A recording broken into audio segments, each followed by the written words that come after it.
We begin today with Maine's participation in the newly formed Northeast Public Health Collaborative.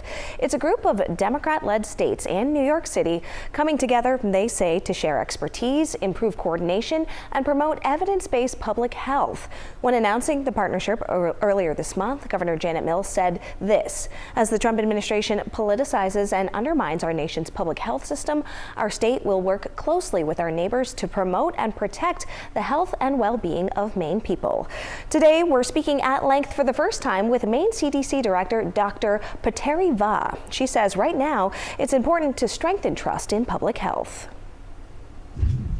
I don't think it's an us versus them. It's more like, how do we navigate this so that we get to a place where, we continue to mitigate whatever, the harm with any change that can happen, but also continue to protect and promote well-being. Speaking with us in Augusta, Maine CDC Director Dr. Pateri Vah gives us more insight into the goals of the newly formed Northeast Public Health Collaborative.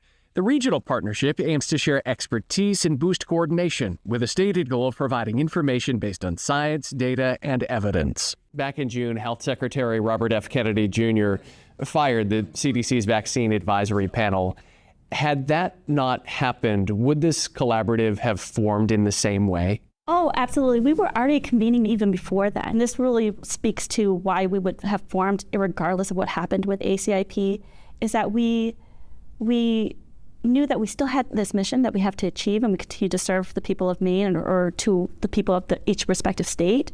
So we have to be committed to that mission, stay focused to that mission. How should Maine residents square the discrepancies philosophically on things like vaccine recommendations from the federal government and groups such as this, which are all led by Democratic governors? We rely heavily on evidence-based systems that are structured in such a way that it informs decision-making.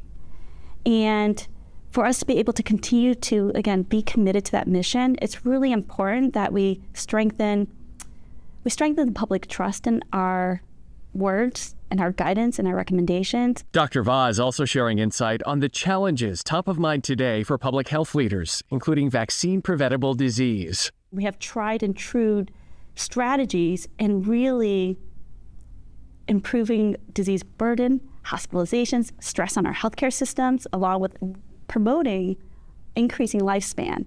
So now I have to worry about measles, any other vaccine preventable disease, right?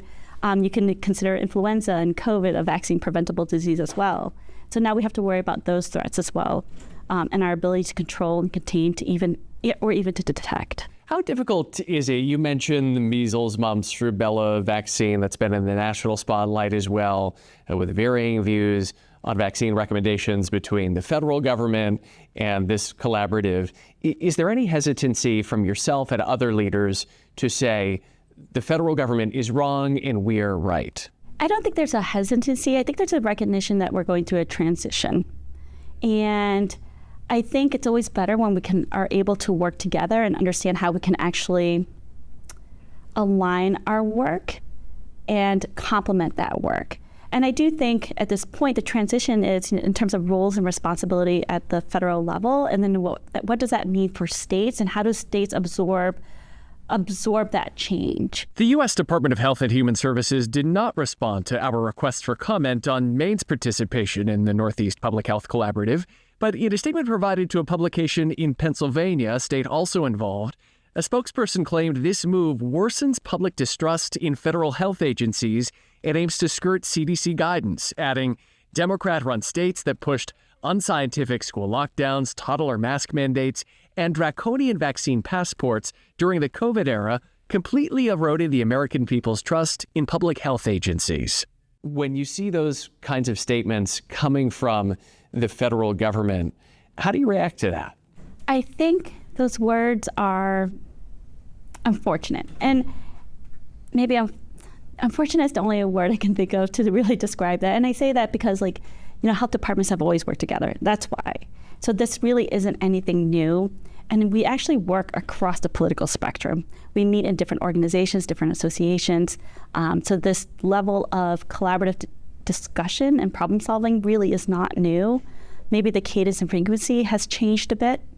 I I also, when I hear that, it's disappointing because, again, as a physician, as a public health professional, and most public health professionals probably can relate to this, it's almost like innate in our core, is that we want to serve and protect the health of the public.